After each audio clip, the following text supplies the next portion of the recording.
হ'ব। হেল্ল'। নমস্কাৰ গোস্বামী দা। হয়, নমস্কাৰ। মানে আমি খুব এটা ভাল আশাব্যঞ্জক বাতৰি পালো। এইবাৰ সাহিত্যবাদ মানে 4 দিনত 5 কোটি কিতাপ বিক্ৰী হৈছে, য'ত আপোনালোকৰ 10-12 দিন গ্ৰন্থমেলা পাতে, তাতেও সিমানখিনি হ'বলৈ বহুত কষ্ট কৰিবলগীয়া হয়। আচলতে কেনেকুৱা? আচলতে আপুনি তাত অংশ লৈছিল নেকি? আচল ছবিখননো কি? মই প্ৰথম দিনাৰ পৰাই আছো, মানে 30 তাৰিখৰ পৰাই মই আছো তাতে, পাঠশালাতে আছো। মই ঘৰৰ পৰা ওলোৱা নাই, ইভেন মোৰ পাটাচাৰকুছিত ঘৰ, মই যাব পৰা নাই, মানে সেইকাৰণে গাড়ী ওলাব নোৱাৰি। মই গোটেইকেইদিন আছো। বিক্ৰী তাৰমানে ফাৰ্ষ্ট লাইনৰ লেফ্ট চাইডৰ কেইখনমান দোকানত বিক্ৰী হৈছে। বাকী আমাৰ ছেকেণ্ড লাইনৰ ফাৰ্ষ্ট দোকান আছিলে আমাৰ আৰু গায়ত্ৰী প্ৰকাশনৰ, এই দুখনৰ বিক্ৰী হৈছে। কিতাপ বিক্ৰী অলপ হৈছে, কিন্তু যেনেকুৱা হ'ব লাগে সেনেকুৱা। আমাৰ দোকানত 3 লাখৰ টকাৰ বিক্ৰী হৈছে যোৱা ৰাতিলৈকে, 4 দিনত। 4 দিনত। তাৰপিছত মই তেওঁলোকৰ প্ৰেচিডেণ্টে সুধিলে যে এনেকৈ আপুনি কওকচোন 5 কোটি। মই বোলো 5 কোটি কেনেকৈ হ'বই নোৱাৰে, কাৰণ আপুনি দোকানবিলাকত হেৰি কৰক। বোলে নহয়, কলেজবিলাকে কিনিছে বোলে।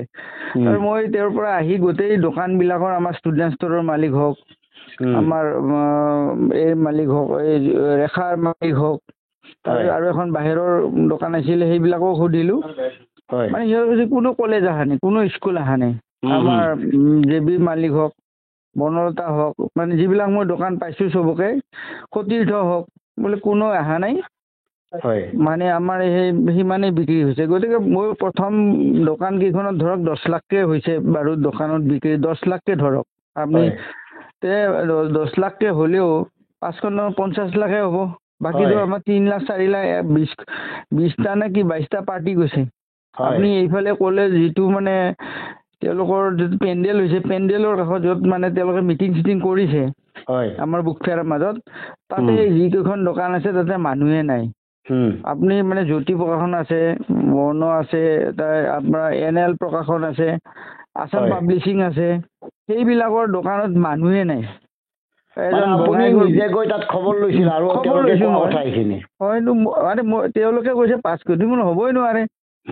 বোলে আমি ছাকচেছ হোৱা নাই। নহয়, ছাকচেছ হৈছে, আপোনালোকে মানুহ আহিছে, পুৰা মানুহ আহিছে, মানুহ অহাত হেৰি নাই, কিন্তু কিতাপ কিনা নাই। মানুহ সোমালে নহ'ব নহয়।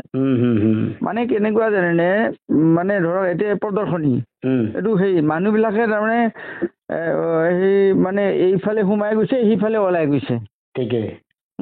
মই নিজে গেটত আপুনি গেটখনত আপুনি সোমাব নোৱাৰে, ওলাব নোৱাৰে। সেই গেটখিনিত ইমান মানুহ সোমাইছে, কিন্তু মানুহ পুৰা সোমাইছে, কিন্তু মানুহে কিতাপ কিনা নাই।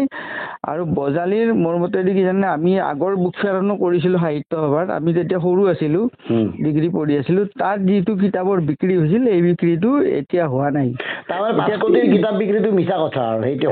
শুনক, আমি 12 দিন বুক ফেয়াৰ কৰোঁ। আমি জানো ন, এই জুবিন গাৰ্গৰ পৰা কিমান বেলেগ বেলেগ বাহিৰৰ মানুহ আনি আমি কাম কৰোঁ। কৰি উঠি আমাৰ গুৱাহাটী চেণ্টাৰ, নৰ্থ ইষ্টৰ গোটেই চেণ্টাৰ এৰিয়াত, তাত আমি বিক্ৰী কৰোঁতে, এইবাৰ 7 কোটি বিক্ৰী কৰোঁতে আমাৰ কিমান কি কষ্ট কৰিছোঁ আমিয়ে জানো।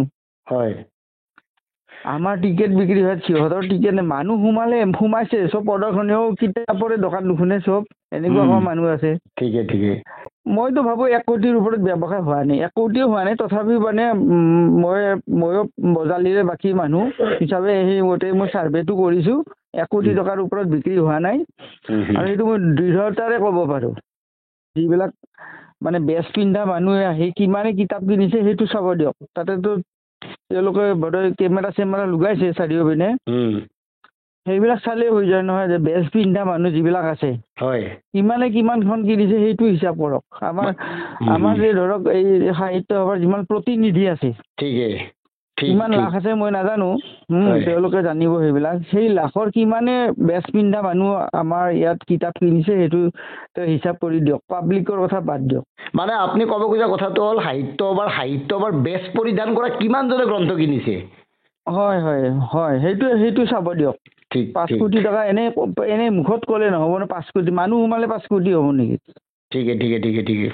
আমাৰ ইয়াতে চাওক, আমি ইয়াতে গুৱাহাটীত তাৰমানে নেশ্যনেল লেভেলৰ কিতাপৰ দোকানী আহে, আমাৰ আঞ্চলিক আছে, বিভিন্ন মাধ্যমৰ কিতাপ আহে, কলেজ ইউনিভাৰ্চিটিৰ কিতাপ আহে। আমি 5 কোটিৰ পৰা 7 কোটি কৰোঁতে কিমান সময় লাগিছে। আমাৰ এইবাৰ ছাপ্লাই হয়, IIT ছাপ্লাই হয়, ইউনিভাৰ্চিটি ছাপ্লাই, চব ছাপ্লাই হোৱাৰ পিছত 5 কোটি 7 কোটি টকা এইবাৰ ব্যৱসায় হৈছে 12 দিনত।